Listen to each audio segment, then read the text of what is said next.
ఇదే కోదండరాం గారు పిలుపునిచ్చిండు, ఆయన్నే పిలుపునిచ్చిండు. ఏమనంటే చంద్రబాబు నాయుడు యాత్ర చేస్తున్నాడు తెలంగాణలో, తెలంగాణ మీద ఆయన వైఖరేందో నిలదీస్తాం, ఉద్యమకారులు నిలదీయాలి అంటే ఉద్యమకారులు పోతానంటే ఎవడరా వాడు చేసి ఎవడరా నిలదీసేటోడు, చంద్రబాబు జోలికొస్తే ఆయన నీడను దాకిన చంపి పారేస్తా, కాల్చి పారేస్తా అని రైఫిల్ పట్టుకొని వచ్చిన వాడెవడు?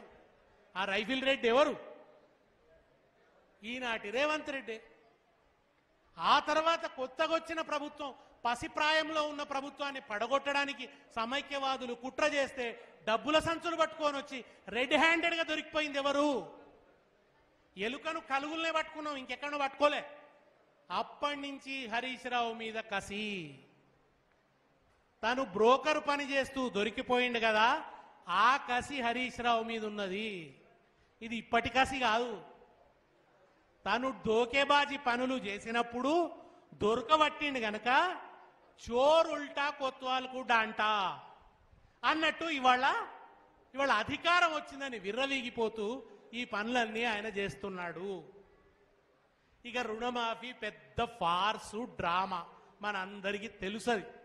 మొదటేమన్నాడు, సోనియా గాంధీ పుట్టినరోజు సందర్భంగా డిసెంబర్ 9న 40 లక్షల కోట్ల రుణం మాఫీ అన్నాడు.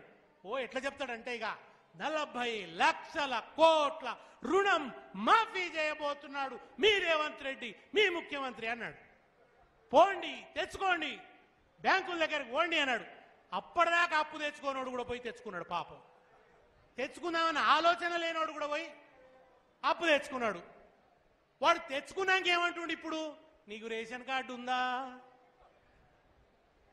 నువ్వు ఇన్కమ్ ట్యాక్స్ కట్టినవా? నీకు ఉద్యోగం ఉందా? నీకు ఇంట్లో స్కూటర్ ఉందా, సైకిల్ ఉందా, కారు ఉందా, ఇది ఉందా, అది ఉందా అని 1.25 లక్ష ఆంక్షలు పెట్టి తనే చెప్పిండు పార్లమెంటు ఎన్నికలకు ముందు. పార్లమెంట్ ఎన్నికలకు ముందు ఎవడు నమ్మేటట్లేడి నేను. అందుకని ఏం చెప్పిండు? 31,000 కోట్లు మాఫీ చేస్తా అని యాదగిరి నరసన్న మీద ఒట్టు, కొమిరెల్లి మల్లన్న మీద ఒట్టు, కుర్రో కుర్రు అంటారు కదా అట్లా, కొమిరెల్లి మల్లన్న మీద ఒట్టు, యాదగిరి నరసన్న మీద ఒట్టు, యములాడ రాజన్న మీద ఒట్టు, అంతగిరి పోషవ్వ మీద ఒట్టు. ఏదైనా దేవత కనబడుడే లెక్కయిగా. రేవంత్ రెడ్డి రైతుల్ని మోసం చేసిండని మీరు అనుకుంటున్నారు, కానీ ధర్నా ఆకాశంలో కూడా జరుగుతున్నది, యాదగిరి నరసన్న నాయకత్వంలో జరుగుతున్నది. ధర్నా ఇక్కడ మాత్రమే జరుగుతలేదు. అరే వీడవడర నాయన మీద మన మీద ఒట్లు పెట్టి, దేవుళ్ళ మీద ఒట్లు పెట్టి, సత్యనారాయణ వ్రతంలో కథ చెప్పరు అయ్యగారు? వ్రతం చేస్తా అని చేయకుంటే ఏమవుతుంది? ఎట్లా లత్త కొడుతుంది? మరి ఇప్పుడు రేవంత్ రెడ్డికి ఆ లత్త కొడుతుంది కదా. పాపం హరీష్ రావు సార్ బాధ ఏంటంటే లత్త ప్రజలకు ఎక్కడ కొడుతుందో, ఈ పాపపు పరిపాలకుడిని మోస్తున్న ప్రజలకెక్కడ లత్త కొడుతుందో అని ప్రతి దేవుని దగ్గరికి పోయి పూజ చేస్తా అన్నాడు. అది మంట, అది మంట. అసెంబ్లీలో నిప్పులతోనిగా అడుగుతున్నాడు రేవంత్ రెడ్డిని హరీష్ రావు. 10 మంది మంత్రులు లేస్తే అర్జునుడు కదా 100 మందిని అరుచుకున్నట్టు అరుచుకుంటున్నాడు హరీష్ రావు సార్. దాంతో వశమైతలేదు. ఈ ఒక్కడిని ఎట్లా నన్ను అణిచేయాలి, ఈ ఒక్క గొంతును ఎట్లనన్నా మూసేయాలి అని ఒకటే గుర్తుపెట్టుకోండి. రేవంత్ రెడ్డి కళ్ళు తాగిన కోతిలాగా గెంతుతున్నాడంటే మనం చాలా విజయవంతం అవుతున్నాము అని అర్థం. ప్రజలకు ప్రభుత్వానికి జరుగుతున్న పోరాటంలో ఇది బీఆర్ఎస్ కాంగ్రెస్ మధ్య పోరాటం కాదు. అట్లా చిత్రించే ప్రయత్నం తెలివిగా చేస్తున్నాడు రేవంత్ రెడ్డి. రేవంత్ రెడ్డి అంటే ప్రజలకు ఆయన మీద ఎవర్షన్ వస్తుంటే దానికి డైవర్షన్ కోసం ఆయన చేసేటువంటి టాక్టిక్స్ ఇవి. ఆయన ఎంత డైవర్షన్ చేసినా తొందరలోనే ఆయనకు రివర్షన్ ఖాయం. ఎందుకంటే కాంగ్రెస్ లో మీకు తెలుసు కదా, ఎప్పుడు ఊడిపోతుందో తెలియదు. ఆయనకు పక్కకు ఒక మంత్రిని చూస్తే కుర్చీ కింద బాంబు ఉన్నట్టున్నది. పైకి మాట్లాడుతున్నాడు మా బట్టన్న, మా పొంగులేటి శ్రీనివాస్ అన్న, కడుపులు ఏమనుకుంటున్నాడు, నా కాలు ఎక్కడ గుంజుతారో, నా కుర్చీ ఎక్కడ గుంజుతారో, ఎన్నడు బాంబు పెడతారో, ఎప్పుడు లిఫాఫ్ వస్తుందో ఢిల్లీ నుంచి, పదవి ఉంటుందో పోతుందో, ఉన్నంతలనే చదువుకోవాలి, 20,000 కోట్లన్నా చేసుకోవాలి, నాకో కోటరీ తయారు చేసుకోవాలి, నా సామ్రాజ్యం తయారు చేసుకోవాలి. దానికోసం ఏం చేయాలి? మూసీ ప్రక్షాళన ప్రాజెక్టు. ఇవాళ మీరు మొట్టమొదట మనం చెప్పాల్సింది ఏంటంటే మూసీ ప్రక్షాళన కన్నా కూడా జరగవలసింది ముఖ్యమంత్రి నోరు ప్రక్షాళన జరగాలి. ముఖ్యమంత్రి నోరు ప్రక్షాళన అర్జెంటుగా ఇక్కడికి అడిగినరట. బహుశా మీరు ఈ దేశంలో ఉన్న అన్ని పవిత్ర నదుల నీళ్లు తెచ్చి పోసినా ఆ దుర్గంధం పోదు, అంత దుర్గంధంతో నిండి ఉన్నది. కనుక మూసీ ప్రక్షాళన సాధ్యం, ముఖ్యమంత్రి నోటి ప్రక్షాళన మాత్రం సాధ్యం కాదు. కనుక ఈ ఫార్స్ డ్రామా ఇవాళ ప్రజల్లో ఆయన ఫెయిల్ అయిపోయింది, ఎవరు నమ్ముతలేడు. రుణమాఫీ ఇప్పుడు ఆయననే గంత కట్టబట్టుకొని వచ్చాయి, ఇంకేం కావాలి? స్వయంగా ఉత్తమ్ కుమార్ రెడ్డి 22 లక్షల మందికి రుణమాఫీ జరిగింది అని రేవంత్ రెడ్డి అంటే, అందులో 17 లక్షల మందికి జరగలేని ఉత్తమ్ కుమార్ రెడ్డి అన్నాడు. అంటే అశ్వత్థామ హత నరోవా కుంజరోవా అని ఉత్తమ్ కుమార్ రెడ్డి అంటున్నాడు. అశ్వత్థామ హత ఇక రాజీనామా జై అనేమో నువ్వు మాట్లాడినావు, ఏటిలోబడి చావు అన్నాడు రేవంత్ రెడ్డిని.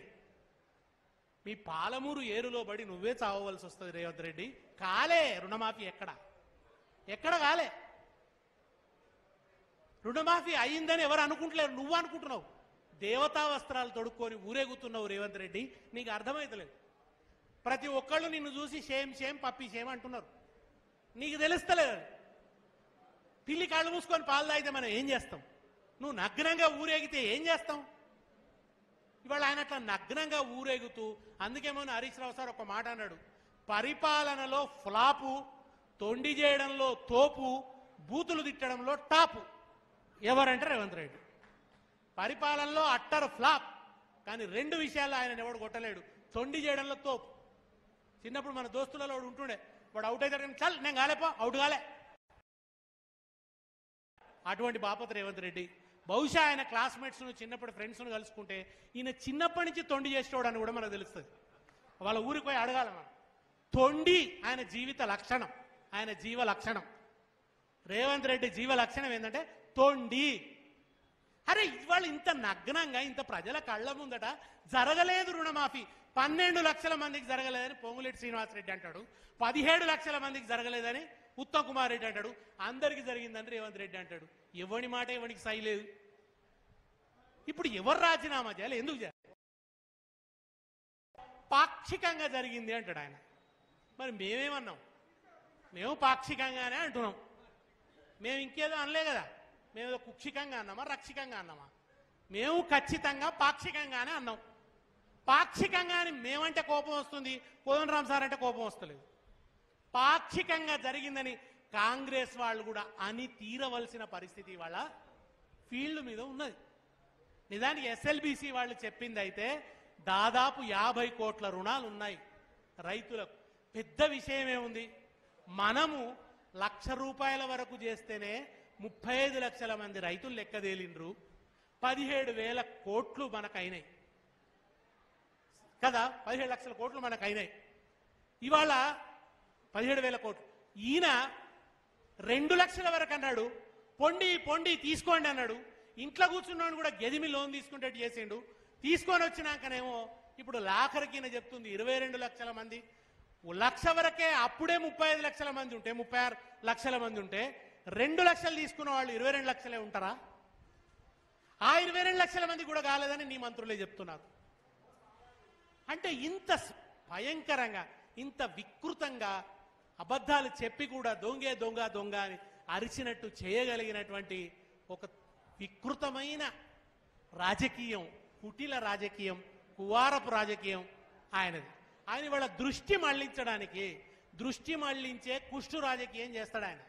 ఆ కుష్టు రాజకీయంలో భాగంగా ఎవరెవరినో వాడతాడు. ఆయన గురువు కూడా ఇట్లే ఉండే. మన తెలంగాణ ఉద్యమాలు అన్ని దొంగ సంఘాలు పుట్టించేది. మనం సకల జనుల సమ్మేళనంగానే ఓడు బయలుదేరుతుండే, మా పిల్లల చదువులు ఆగమవుతున్నాయి, బడులు బంద్ అయితే ఎట్లా, బడి పిల్లల చదువుకునే పిల్లల తల్లిదండ్రుల కమిటీ అనోడు బయలుదేరుతుండే. మన ఉద్యమంలో ఇటువంటి ఎన్ని దొంగ సంఘాలు వస్తుండే ఉద్యమంలో మీకు గుర్తుందా? అట్లా దొంగ సంఘాలను పుట్టించటం, దొంగ మనుషుల్ని పోషించటం, వాళ్ళను దాడులకు పురికొల్పటం, క్రిమినలైజేషన్ ఆఫ్ పాలిటిక్స్ చేసిన వాడు వీళ్ళ గురువు నయీం అనేవాడిని ఒకడిని సృష్టించి పోలీసులతో కాకుండా అరెస్టులు చేయడం, కోర్టులు ఇవేమి లేకుండా ఒక ప్రైవేటు హంతకుణ్ణి సృష్టించి పౌర హక్కుల సంఘాల వాళ్లను నరికి చంపించిన చరిత్ర ఉంది. ఆ చరిత్రకు వారసుడినా? ఈయన తక్కువ వాడు కాదు. ఆ చాలు తొక్కుకుంటూ వచ్చిన వాడే.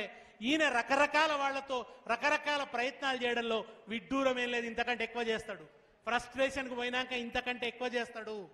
ఇంకా ఇంకా రిప్రెషన్ ప్రయోగిస్తాడు. మాది ప్రజాస్వామిక పాలన అన్నాడు, ప్రజా పాలన అన్నాడు. ఇవాళ ఎక్కడికక్కడ అరెస్టులు చేస్తున్నారు, ఎక్కడికక్కడ కేసులు